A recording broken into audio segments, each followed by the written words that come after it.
Iran ta Iran ta nitsar da jirgin ƙasan Amerika bayan ta yi ramako. Amerika ta yi sinking ɗin wato ta nitsar da jirgin yaƙin warship na Iran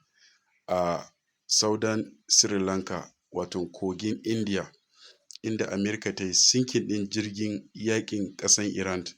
wanda yake ɗauke da mutane kusan 200, amma an samu an tseratar da mutane da kwamandan yaƙi da sauran sojojin ruwa, an tsirar da mutane 30, amma har yanzu sauran kusan 144 ba a san inda suke ba, har yanzu ba a san inda suke ba. Inda foreign minister na ƙasan Iran Abbas Araghchi ya ce ƙasan Amerika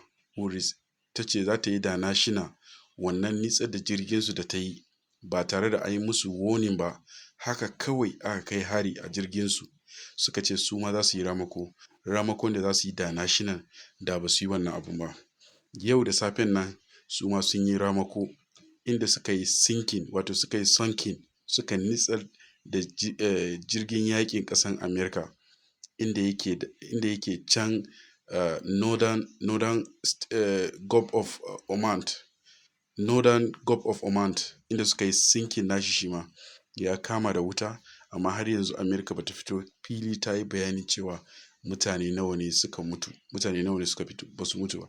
Wato abun ya kawo asali ne inda ƙasan Iran ta yi warning, ta ce ba ta son wani jirgi ya wuce wannan hanyar nan wanda ake kiran shi Strait of Hormuz, wannan ruwan wanda yake jikin ƙasan Iran. Suka ce ba sa so su ga kowa ya wuce,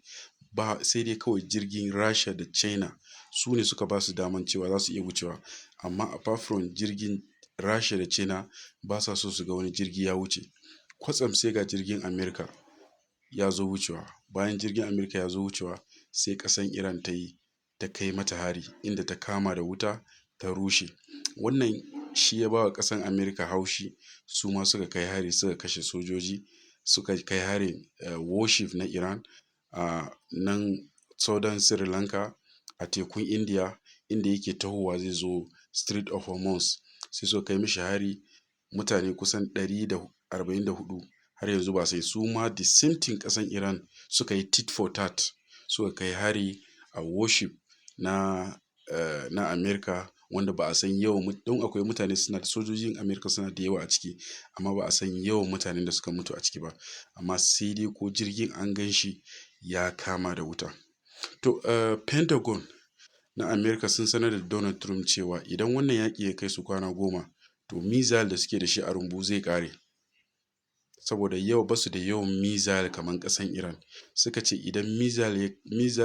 yaƙin nan ya kai Amerika zuwa kwana 10, to lalle rumbunsu zai ƙare ba missile. Don haka suna sanar da Donald Trump ya san ta yi yadda zai ending wannan war, ko kuma su sha kunya. Allah sa mu dace. Ku yi subscribing, ku yi following ɗina.